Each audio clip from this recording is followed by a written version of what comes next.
Welcome back to The Person Everyone Needs. I'm your host, Webb Hoggard, and today I want to continue thinking on the person of Jonathan. I just want, as a point of reminder, want to tell you that when I started this journey on thinking through what it is to be the person that everyone needs, Jonathan in the Old Testament, David's friend, Saul's son, was the guy that to me just spoke volumes. And I think it's largely because of what I want to talk to you today.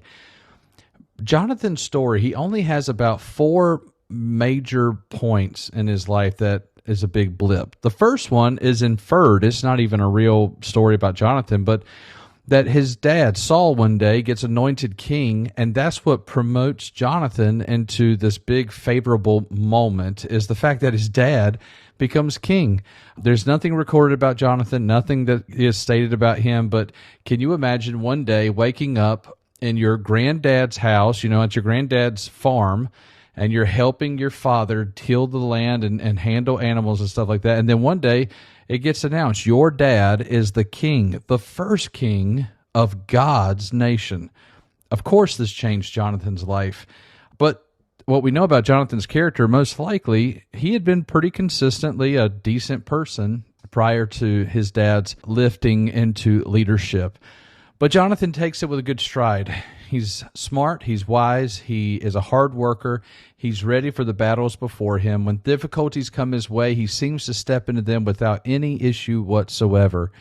And so the first story we really have of Jonathan is we get introduced to him by the explanation that, first of all, things domestically were terrible in Israel. Things were so bad that there were 2 swords in the whole nation. One was Saul's and one was Jonathan's. And at this point, we don't even know that Jonathan knows how to use it. We know that Saul doesn't, but these are the only 2 guys that have arms. And so chapter 15, I believe it is, we are introduced to Jonathan's greatness. Jonathan comes on the scene, and he's ready to lead. He's ready to serve. He's ready to attack and defeat these Philistines. And he wakes up one day, says, let's go do something. And his armor bearer, who apparently loves him enough, whether it be through some level of duty, authority, okay, whatever you say, I'll do. But it sounds like to me there's some level of loyalty he's garnered with this young man. He doesn't have any weapons whatsoever, but he says, I'm with you heart and soul. And I'm just telling you, if you have a friend, I want to remind you again, if you have a friend in your life who looks at you and says, I'm with you heart and soul, no matter what, take the hill, stay here, let's go back home. Whatever it is that you want to do, I'm with you. I'm your ride or die, no matter what. That is a friend that you really need to thank God for. Anyway, they go out and they show themselves to the Philistines, and then they go up on the hill, they attack them. This incredible rout takes place. Jonathan essentially unites the nation. There's a bunch of guys that have been hiding in caves and graves, and there's a whole group of people that won't even associate with Saul until this day, but finally the Ephraimites come and be a part of the battle, and it is an absolute all-out rout that it just seems like Jonathan was ready. When the time came, he was just ready. He was prepared. He was prepared before the battle was before him. And then we get this scene a couple pages later. David comes on the scene. We know that David was anointed, but kind of anointed in a private situation because we don't want Saul figuring it out. Samuel is still grieving the fact that Saul is clearly not going to be the leader long term.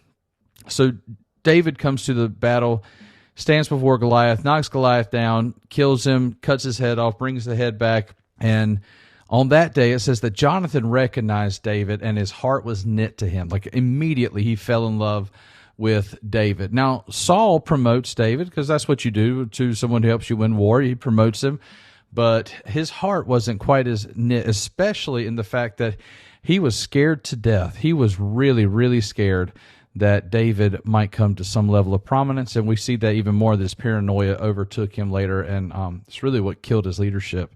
This is really kind of a sad story when you think of, this is a father figure that David desperately needed. He didn't get it in Saul, but he did find it in Jonathan. And we know the story as it continues. Jonathan and David become brother-in-laws, but they're in the family. David is eating at dinner at the king's table, but the king turns against him. As we talked about last week, there was a scene where Jonathan realizes his dad is mad, and so he devises this plan with the boy out in the field to say, you need to run.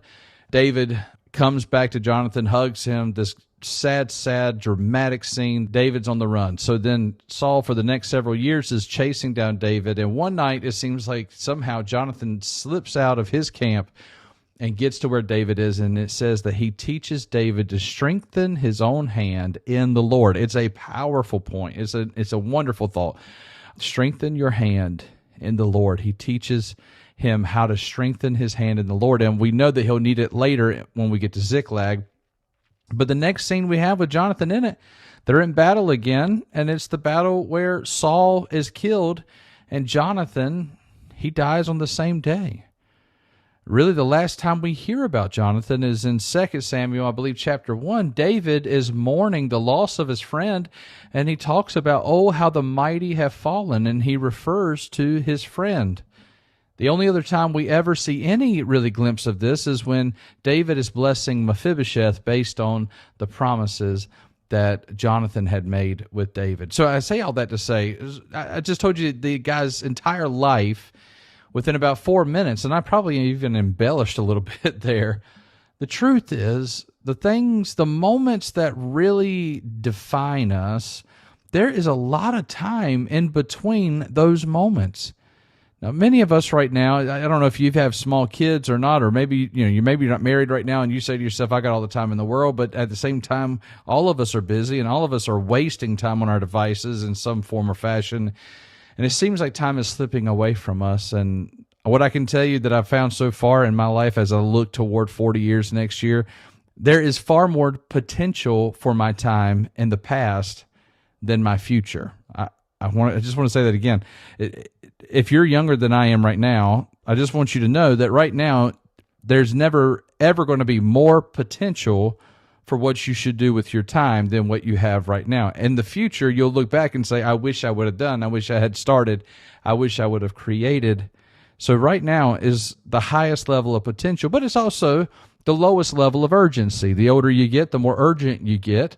And that's what ends up making, even in your latter years, you can make huge strides toward the person that you've always wanted to be. You can look in the Word of God and see that people in their latter days made significant decisions that changed the future around them, probably at a greater level than any time in their life. What are you talking about with Jonathan? I just mentioned to you basically 4 stories, 4, maybe 5 stories.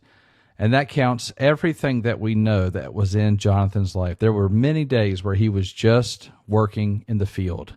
There were many days where he was just representing his father, who was the king. There were some days where he was just chasing down David because his father told him to. Most of life, Joyce Myers has said, most of life is Monday, Tuesday, Wednesday, Thursday, Friday, Saturday, Sunday. It's just another week. It's just another bunch of days again and again and again.